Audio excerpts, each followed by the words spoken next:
Hello everyone. Let's look at the list of balances.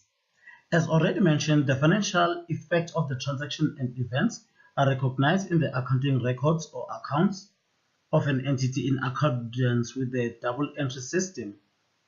Each transaction or event affects at least two accounts, of which one is debited and the other one is credited. Since all the transactions and events are duly recognized in the accounting system, the total of all the debit entries should be equal to the total of all the credit entries.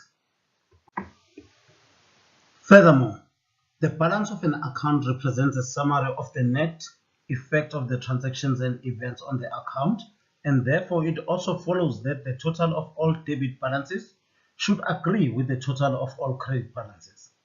The list of account balances is usually extracted monthly from the accounts of the entity. This list of account balances is also known as a trial balance. After balancing all the ledger accounts of the entity, the list of balances can be prepared. Let's start by looking at the ledger account of the land.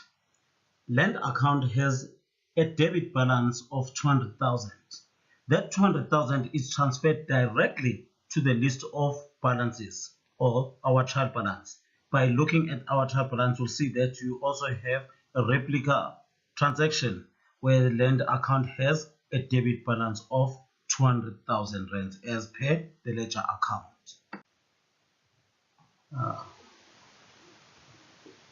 The buildings account.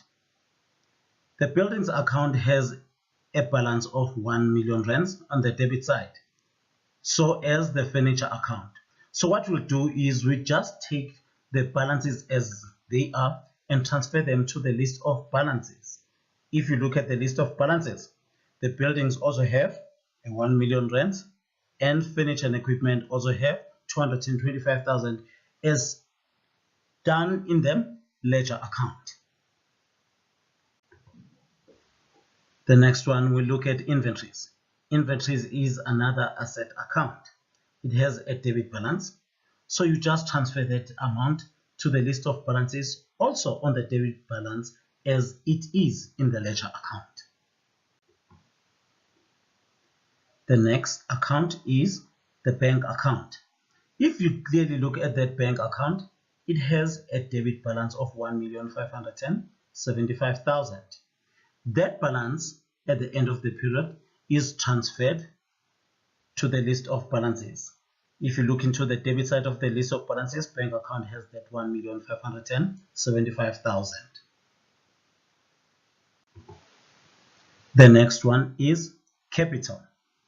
If you look into the capital account, the total at the end is 3 million rands.